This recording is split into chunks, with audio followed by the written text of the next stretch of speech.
Today we have a super exciting guest coming all the way from Denver, Colorado. She does a lot of work in the experiential marketing field, and we worked with her over the course of about 2 to 3 years.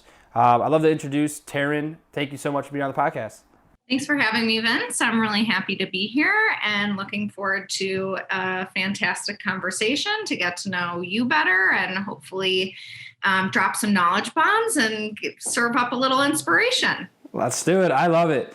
For those listening, we met Taryn just through an anonymous Google search. They do a lot of outreach, finding contractors all over the world, which we will get into.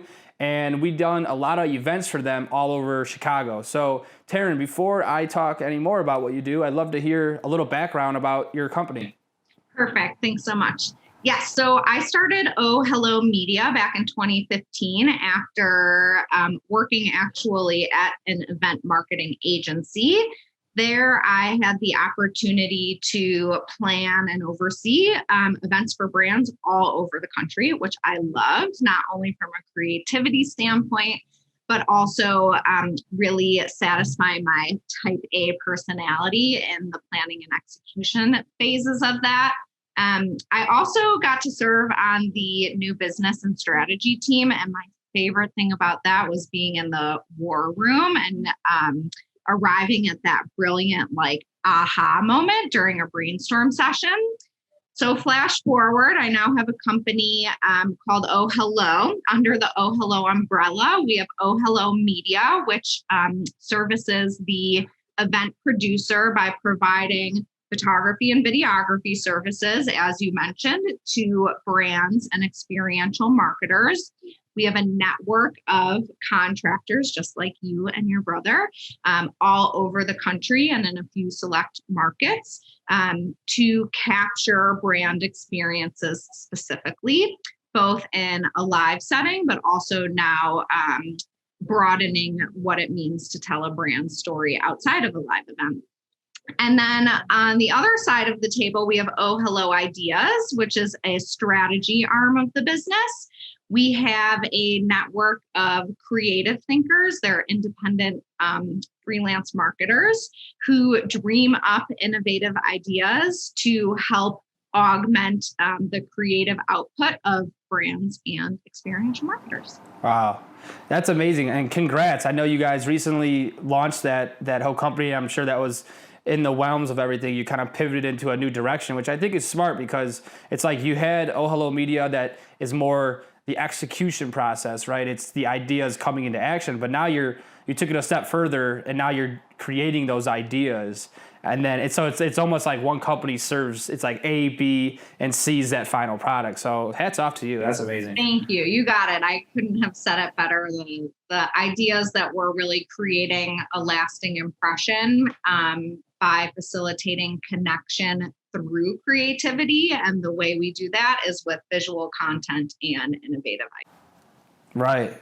Well, I think what's really unique about, we worked with you guys for about 2 to 3 years already. And it's always been events in Chicago that have just there's some pretty big brands attached to it. It's, we did some stuff with HBO. We did some stuff with the parade in Chicago and a bunch of stuff I just can't think of right now. But I want to kind of take a step back. So when you are building this global network, right, it's always hard to find people that, A, you could trust, but people that, you like their work and just overall to just fit the, I guess, vibe of your business, what you stand for and are they a good fit? Can you walk us just through a process of how you find these contractors? Sure. It's evolved a lot. I'll be the first to tell you over the course of the business, and I've learned a lot throughout the process. The biggest thing is that when I began recruiting team members like yourself, there was no process in place, and that led to challenges and issues that arose as a result of it. So over time, we have implemented a very thorough process, not only for what type of individual we're looking for when we're trying to identify a new team member local to the market we're searching in, but then also evaluating them. So the first step really is understanding what to look for and the actual content that individual creates, right? We want to make sure that whoever we're bringing on has the hard skills, the eye, the creativity, and what we're looking for. What's different in what we do versus other photographers or videographers, or not different, but very specific, is our niche in brand marketing. And so we're really trying to be attuned to that individual's ability to document in an authentic way, not forcing. We don't look for people who are forcing people to pose together. We want more documentarian style. And so these are the things we initially look out for when we're simply just looking at somebody's website, right? Their portfolio, their body of work. Do they have the hard skills and the eye in what we're looking for? And then from there, we're very thorough and take a lot of time to further evaluate that individual. So they're briefed on kind of what our process and workflow is, what it means to be a part of the Oh Hello creator team, right? What you can expect in working with us, the providing clarity around the value we bring to our creators, and in turn, what we expect and hope to receive in our working relationship. And then we interview them. You know, it's like, Beautiful. It's no different than hiring a full-time team member here at HQ. We want to make sure that that person is a good fit for our core values. You are the front line, as I refer to. You are the individuals interacting and interfacing most with our clients. And so ensuring alignment, not only in our process, but also from a company culture and core value perspective, is really what's propelled us forward and leveled up the team members we've been able to recruit for. Wow. I mean, to me, that's super impressive, because not only do I agree with like the style and the approach of keeping it authentic. I think John and I, like, we're very similar. We've done stage stuff, especially when you're filming real people at just like an event recap, or they're not actors. So it's like, if you need someone that needs that super sharp, I need someone to direct this, it's maybe not a good fit, where you kind of need people that can be a fly on the wall, capture what you need, but also kind of hold it together in a way that's going to represent Oh Hello and your business properly. But something that really stuck out to why John and I just loved working with your team over the years is that the organization is just like, it's on point. You know, I remember any gig that we had briefing calls with you and your team, and then we scheduled briefing calls with clients. And then we went from that to just documents of what to expect, shot lists, right? And then not only that, it's like you're texting, like there's so many lines of communication that like you don't feel left to dry. Like we've had times where, like, you know, you work with other companies and everyone has a different process and no one's right or wrong, but there's times where you feel super cared for, and sometimes you feel like, you know, you're just kind of a hired gun getting thrown into it. And I know John and I were very big on really letting our contractors feel like they're a part of a team, even when they're a contractor. It kind of keeps them not having to be, you know, tied to us and also do other gigs, but also feel like they are a part of something. So in light of all that, I want to really talk about like that, your process of when the project comes to a completion, right? I think you've nailed it with your workflow and all that. How did all those like elements come in place? Because that, to me, I'm like, it's just super impressive. Like you're almost there without being there. Well, without giving away all the goods, first of all, this is definitely like my type A personality coming through. I think what really set us up for success is that I used to be my client, right? Like I used to be the one producing the event. And now that is the individual that we are serving, whether they're at the brand or they're at a marketing agency producing the event for the brand. And so I really thought through kind of what value adds can we bring to the table to make our client's job easier, but also ensure that when our team members, when you show up for the shoot, you're really able to work autonomously on site, that frees up my client from having to micromanage you, and they can focus on doing the 10,000 other things they have to get done to make sure their event is running smoothly, right? Mm-hmm. But it also frees you up. Like, my goal always is to implement processes that enable you to focus on what you guys do best, which is to be creative and capture great content. When you get buried in the weeds of some of the logistical elements, it takes away your ability to like focus on your craft. And so the processes are there, to ensure that you truly are an extension of our team, and what's being executed on site ladders up to our standards and expectations. B, to give you, the freedom and space to create and use your craft in the way that you have honed it and developed it. And C, ensure that our clients are not having to do extra work in engaging with us, because everything's kind of handled. So honestly, a lot, like I circled around your question a little bit, but in terms of the actual processes, I've really just broken down kind of what needs to get done to ensure that we're going to deliver based on what we've discussed with our client, and ensure we're meeting or exceeding their expectations. And that requires a lot of attention to detail. I think that that's something that's often missed with many photography and videography companies, because you're trying to do all of it. Right. We can handle the logistics and we let you handle the content capture rather than having to do it all. Yeah, no, I couldn't agree more. I mean, it's interesting because like we've done stuff with a lot of your company, then there's times where like we've been in that position. So I'm always curious of, and again, I don't need your secret sauce, but more just like I appreciate as a contractor at your company how thorough and organized, and I think it goes such a long way of just wanting to work again with that company, because you're like it just makes, like you said, it makes our job easier. I can show up with my camera and I can create. I've connected with the client beforehand, and it's like there's a lot of transparency, but there's also just there's a process in place, and I think that is just the key to it, right? Is really just making sure your contractors feel accounted for, but also that there's structure, right?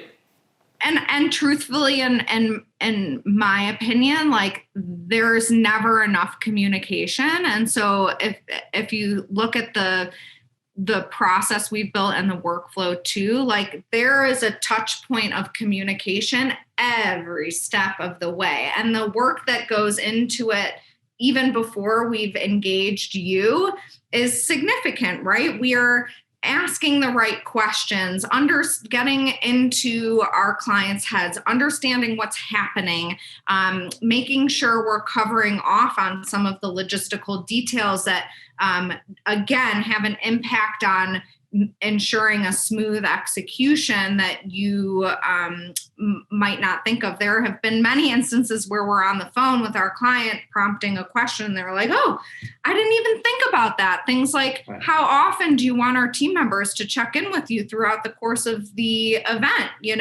So you're not having to hunt them down. Sometimes it's, I don't care. They can see me right before they leave. And other times it's like, I would love to kind of peek on camera and see what we've been able to achieve so far. And I'd like to be checked in with halfway through the activation. Right.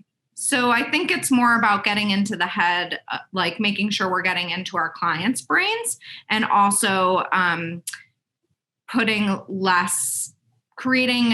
processes that make it easier for you to think less and just do more. Yeah, no, like I said, like I think the process you guys have down, and I think it's interesting. Like, so you offer photo and you offer video. Was that always how it was? Did it start with photo and led into it, or is it always both? That's a really good question. And actually, I started with photography only, and really resisted moving into videography for the, I'm preaching to the choir, but it's more complex. There are more layers associated with it.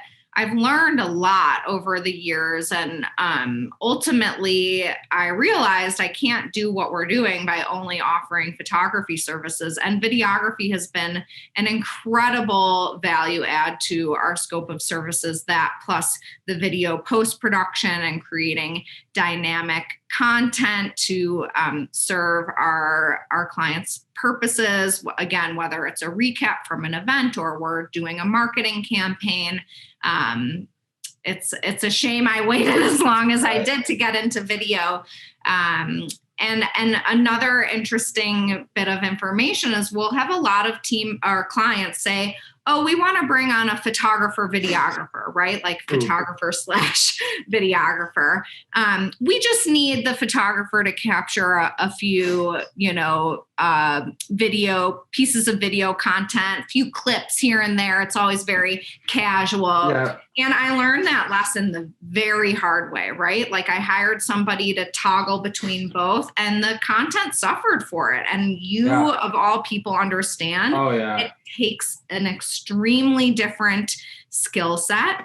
It takes more patience. You can't just snap a million photos and hope that one of them was the right one, right? You kind of have to stand around and wait for the right shot. And so now if a client requests to have somebody who falls in both buckets, we say, I'm sorry, but that's our policy, is that if you want videography, we bring on a dedicated team member to capture video content at your activation. And we're doing this because it's in your best interest. Oh yeah. I wish everyone had that same idea going into it, because there is that overlap of like, you think a photographer as a videographer and vice versa, but yeah, there's different gear, there's different approaches to stuff. It's like with photography, you're a little more on your feet, you're a little lighter, you could click a lot more. With video, it's like there's motion to it, so you have to be moving and you have to really capture the energy of what's going on.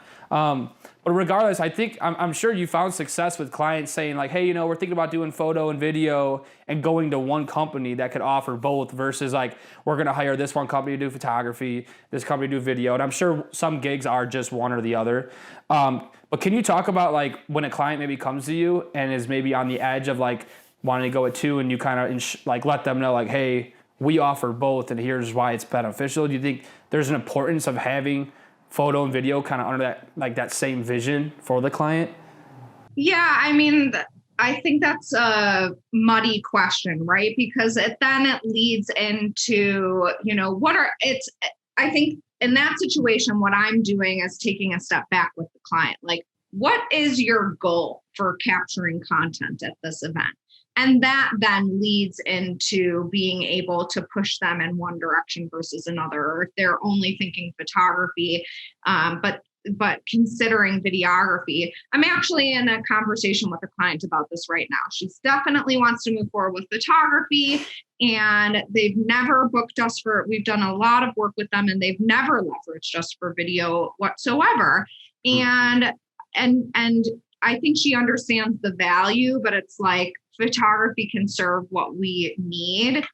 And the conversation is about, just to what you were speaking, the energy that video can bring, the leveling up of emotion, the ability to communicate a specific message through video. Photography, we're capturing moments and we're definitely eliciting that emotion, but the video is a story. We're telling a story. And what is it that you want your whoever is viewing this content, whether it's photo or video, what are you hoping that person thinks, feels, and knows after they see it, whether it's video or photo? And if we can't achieve that through photo, then video is a really great option. And I would push them in that direction. But I think it's taking a step back and having a conversation with the client about what it is that they're hoping to achieve with the content to better guide them towards the appropriate medium for content capture. Love that. And I agree. I think if you can offer both and you kind of let balls in their court and you're able to kind of go back and forth, right? And I know some projects you've had us on for photo and video, and I kind of want to speak about not even specifics, but like just off the top of my head, I know we did stuff with like HBO. We did the All-Star game with you. We did stuff with Chase. I mean, those are some pretty big names in the industry. Not looking for a secret to success, but just like over your career, how have you been able to connect with some of these big brands? Was it agency exposure or? Definitely agency exposure. I am a people person. I mean, I told you that our number one purpose is to create connection. I told you like our vision, our purpose is to create a lasting impression that provides connection through creativity. Connection to me is it's the pulse of the business. And I am not shy to reach out to people and have authentic, meaningful conversations with those individuals. I'm very relationship first, business second mentality. Really digging in to understand somebody's story, because that is all a part of the creative process, right? That person's story then feeds into the story of what they're doing at their company, and then the story of what their company is doing for the people they want to connect with. And I just love all the, like, how the tentacles kind of cross and interweave. And so, yes, we've had the chance to work with big brands, but it's less about who we're going after and more about just identifying people that fit our target demographic, right? And establishing really quality relationships with those people so that we're, the person they want to work with, because not only because we do a great job, but because we have good rapport with one another. And that's a crucial element there. From the mix of our clients, a lot of the work we do, I would say the majority of the work we do is actually with the marketing agency that works with those brands. And so we've been really fortunate to get these big brands through these incredibly talented and innovative marketing agencies. We do work with a handful of direct-to-brand clients, and I love kind of having the chance to engage with both. And again, it's kind of just about identifying who it is that I want to work with, whose story we want to tell, and establishing a relationship with that person in a meaningful way. Sometimes it takes a 1-hour conversation and we hit it off. And other times I've known some of my contacts since I started the business in 2015, and we still haven't worked together, but I still am committed to getting to know those people and creating a relationship. I mean, just like, I'm starting to see a theme throughout this whole podcast. Everyone, like, to me, what I'm taking away from a lot of episodes I've done already, it's relationships. Our relationships are huge. They're like kind of the building block, like you said, relationships first, business second. I may have to take that one from you. I just think it makes sense though, because it's like you meet someone and then that person worked for that company that leads to this and this and this, and it's that ripple effect. Even for JV, we've been fortunate to connect with some bigger brands recently, and again, it's doing a good job and then getting referred, or that person moves to a different agency and company, and I love that. So a little bit about, I loved hearing kind of like the what and the how of what you've done, but with your business and hiring people you don't know, right? There's risk, there's challenges. Just off the top, is there any big challenges you face just within hiring? Having a global network of people that you reached out, they fit all your protocols, and maybe someone didn't show up. I mean, is there any stories that you're thinking of that you could share? Question. I think earlier on, pre-process, right, that those are some of the things that happen. I've never had somebody not show up. If you couldn't tell, because of my type A personality, I also like to have control over things.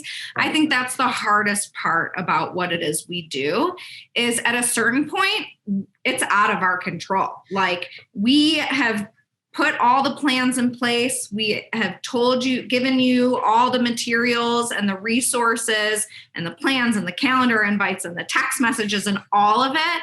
And ultimately, we're trusting that person to adhere to what we've discussed. And it's scary, right?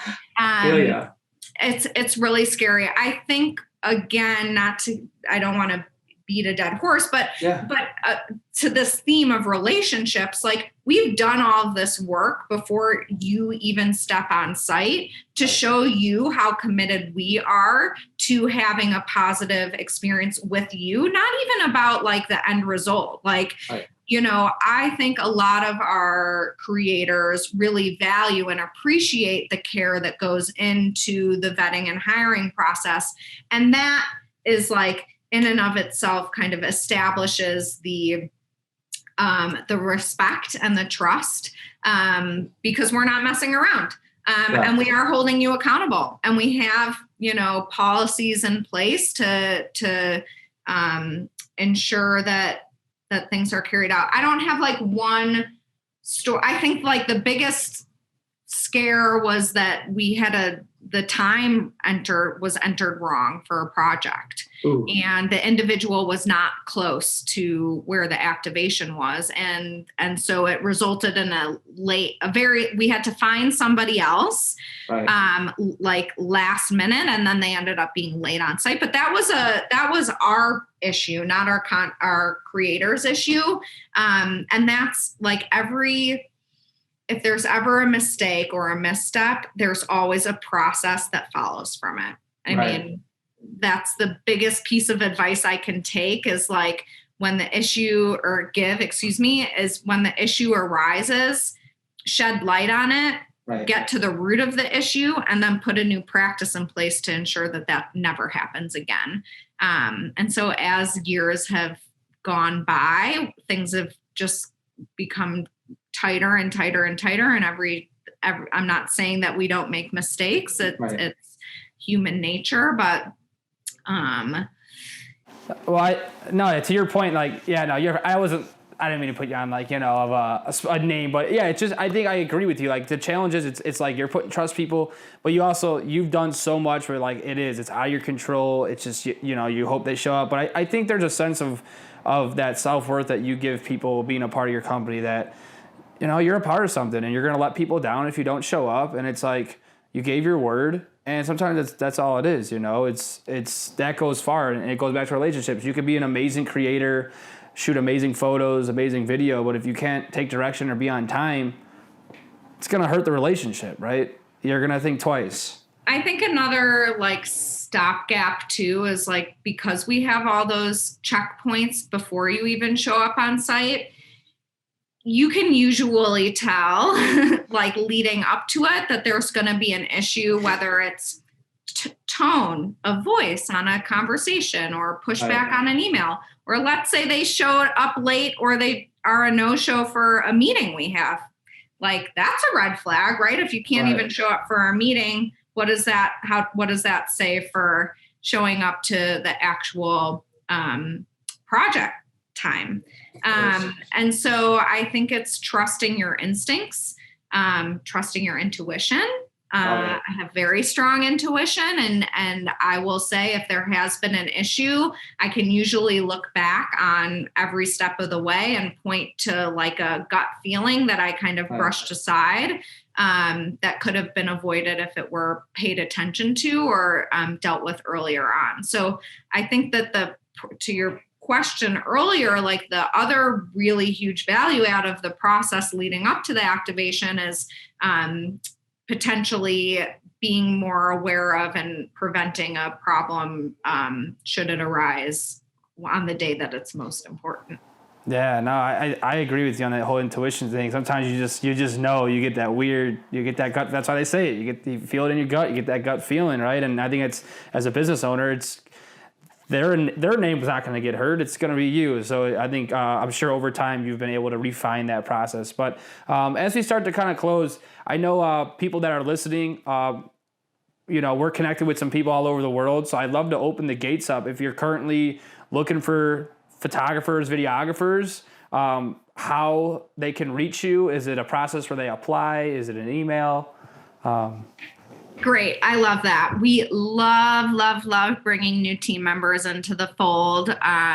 We are constantly recruiting, and would be thrilled to have additional creators in our network. So the best way to do that is to send an email to hello@ohhellomedia.com, and we can kick off the process. We never say no or turn down anyone, even if we have someone identified or a handful of people in that individual market.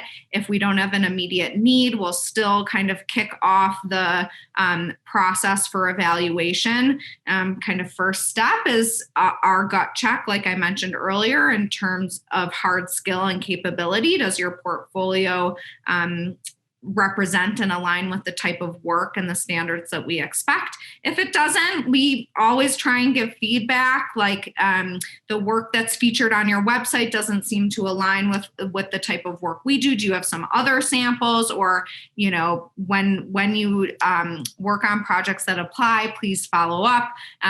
We will never turn anyone away and always provide opportunities for growth. And then if we do feel it's a good fit based on an initial peek at your work, we'll then start the interview process and see what comes from there.